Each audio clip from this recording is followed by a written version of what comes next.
ఇంకో పక్క అసలు యూరోపియన్ యూనియన్ అనే బ్లాక్కే స్థానం లేదనమాట.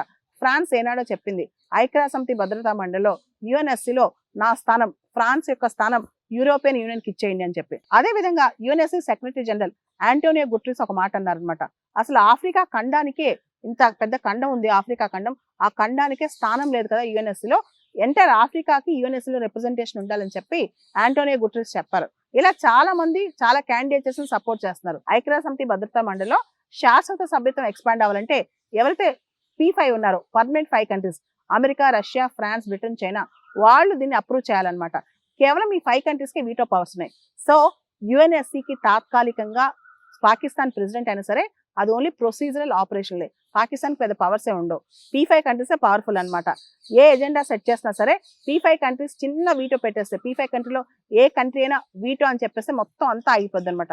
కాబట్టి మనం భయపడాల్సిన అవసరం లేదు. పాకిస్తాన్ తాత్కాలికంగా ప్రెసిడెంట్ అయినా సరే. అయితే పాకిస్తాన్ ఈ జూలై నెలలో ఓఐసికి సంబంధించి, ఓఐసి అంటే ఆర్గనైజేషన్ ఆఫ్ ఇస్లామిక్ కంట్రీస్, వీటికి సంబంధించి ఒక యుఎన్ఎస్సిలో ఒక మీటింగ్ హోస్ట్ చేయనుంది. ఇది పాకిస్తాన్ ఆధ్వర్యంలో జరుగుతుంది. అదేవిధంగా ఆపరేషన్ సింధుకు సంబంధించిన అంశాలు కూడా చర్చలోకి తెచ్చే అవకాశం ఉంది పాకిస్తాన్. సో ఇవన్నీ ఇండియా కాస్త జాగ్రత్తగా గమనిస్తుంది.